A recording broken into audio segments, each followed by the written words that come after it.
はい、始まりました。今日はとんでもないネタを持ってきました。ほう、本邦初公開。大丈夫ですか？すごいじゃないですか。とてつもなくすごいオリジナリティのあるはいネタなんですよ。海外で誰も言ってる人がいませんでした。見つけられなかったと。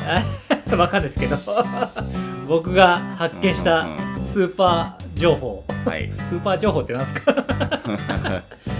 まあ今日の逃走者を発表させていただきます。はい、ダーレクの創造主ダウロス、ドクター風ですね。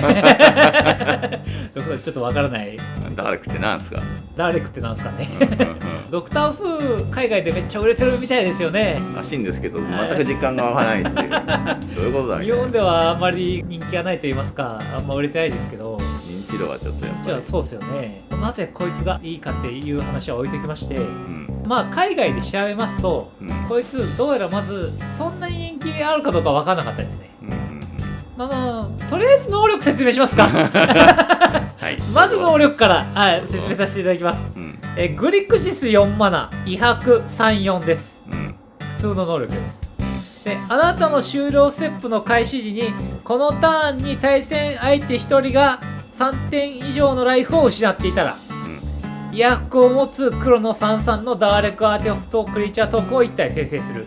謎なシャツクリーチャートークが出てくると。はい、3点失ってたら誰かが、33が威迫が出てきます。で、このターンに3点以上のライフを失っていた各対戦相手はそれぞれ僕がカードを1枚引くか、そのプレイヤーがカードを1枚捨てるかの最悪の2択を行うということになります。はい、簡単に説明しますと、3点ダメージ与えたら33が出て、失っている人はカードを僕が引くかカードを捨てるか選んでくださいよ、という感じになります。で、海外で調べた感じ、どうやらドラゴンの接近っていう、3マーで3点各対戦相手に与えるっていうソーサリーがあるんですけど、それを何回か唱えるとドラゴンがサーチできるっていう呪文なんですけど、でそれでドラゴンを出してわちゃわちゃしようぜっていう楽しめのデッキだったんですが、今回はちょっと勝手が違います。僕はこいつドクター風最強だと思ってます。あれ、なんかそのくだり前も聞いた気がするんですか？実は今日 CEDH の話になります。今日は。なるほど。はい。こいつがガチでいけるんじゃねえかっていうのを僕が今日発見してきたという動画になります。はい。はい。なんかいけんのかっていう話になるんですが、はい。まあ3点ダメージが与えることがもしできたら、その33が出るわけじゃないですか。こいつ4マナ34威迫なんですよ。まず C なんで、盤面を持たせます。グリクシス結構強いんで、まあ持たせてこいつを出して守るっていう動きをすれば、盤面に定着すれば能動的にカード引けますよね。こいつ殴っただけで3点が誘発するんで、まあ、カード1枚引くのはほぼ確定になってくるじゃないですか。まあ相手捨てるってことはあんまないと思うんですよね。捨て続けることもできないわけじゃないですか。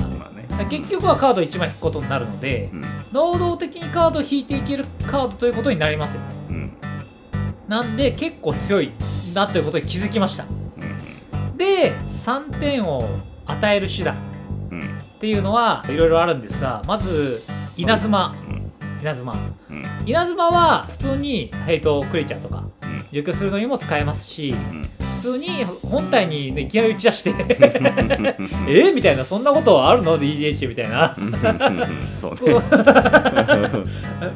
意外と最後ライフ詰まって稲妻を打ったら場面あるんですけどね、本当はとかあるんですが、あとその他にも紹介したいカードがありまして、火炎の裂け目というカードになるんですけども、2マナのソーサリーで各プレイヤーが4点のダメージを受ける、全員4点失います。ダメージを受けます、なんで4点オールで3点ずつ失ってるんで3ドローほぼ、2マナで33が出て3ドローのカード、これ強くないですか？に変わりますということで、まあ、もちろんドラゴンの接近を入れることも何枚か入れるっていうこともいいんですけども、3マナで3ドローして33出るっていうカードになりますんで、金くずの嵐というカードがありまして、3マナのソーサリーで各クリーチャーに3点オールか、もしくは各プレイヤーに3点ダメージを選べるっていうカード、こんなカードを入れてもいいかもしれないなと思います。であとはクリーチャーですかね。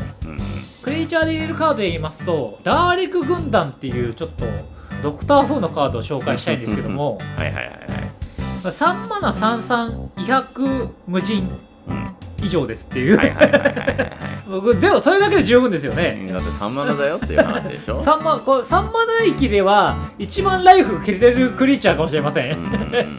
なんでこのダーレク軍団っていうカードかなりいいと思います。このデッキにも噛み合いがいいです。ダーレクってなんやねん。ダーレクって何なんですかね。あといわゆる3のパワーの、いわゆるパワーカード、ダウシーの国歩き、もうほぼブロックされないからブロックされないぞ、すごいぞ。あと敵対工作員とか、3-2ですよね。こいつアタックいくことはなんかあんまないんじゃないかな。あとジャイノータリオン、こいつカード引けますし、こんなに引いてどうするんだっていうぐらい、一応もうこいつ 3-4 な飛行なんでいいかなっていう。なるほど。はい。であとはブレイズ、ブレイズはこれ引けるし、ダーレク生贄に捧げちゃって、で3-3で 3点なんで、めっちゃドロー、こんなドローしてどうするんですかね。であとはパワー3のクリーチャーで噛み合いがいいかなと思ったのは不気味な雇われ人っていうカードなんですけども、4マナのクリーチャーでして3-2です。であなたがコントロールしてる一定以上のクリーチャーがプレイヤーに戦闘ダメージを与えるたび宝物トークン2個生成する、なんで1マナで宝物 X か1気に下げるとマイナス XX 修正、でソーサリー起動なんですけど、3-2なんですが一応宝物も増やした方がやっぱりいいですよね。それはそんだけ引いてるわけだから、こいつちょっと4マナって重いですけど、パワーが3だったんで、入れてもワンチャンありじゃないかなということで、その状態でダーレク軍団がパンチいったらどうせ6個出るんで、やばいっすね。でカードいっぱい引いてたらなんか強いデッキに思えてきません？で一応ちょっと面白カード枠としてスライサーなんかどうでしょうっていうことで、一応スライサーのダメージめっちゃ削れるじゃないですか。だから一応ダメージで勝てる可能性もこの感じだとあるんじゃないかなということで、で一応あとデッキ残りは紹介しませんが、打ち消しだったり寿司握ってブリッジしてムカついちゃって勝ってくださいっていう感じなんですけど、グリクシスの基本カードたちが入ってくると。そうですね、結構強そうじゃないですか。結構強そうですよね。かなりちょっとだけ気になるのは、なんか気になる、気になること、鳩場の餌食にはなりそうっていう。確かに。アーティファクト多そう。まあでもこっちはカードいっぱい引いてますから。一応ダメージで勝てるっていうことが CDH だとかなり強い方向に動いていくと思いますんで、多分僕の予想なんですけど、かなり上のティアに食い込んでくるぐらいこいつは強いんじゃないかなと。言い過ぎですか？どうでしょうね。どうでしょうね。間違いなくこのドクター風最強ではあると思うんで。なるほど。はい、言い切りました。はい。そんな感じですかね。はい。あとチャンネル登録なんとかお願いしますということで。いつもありがとうございます。お願いします。じゃあ今回の動画は以上になります。おしまい。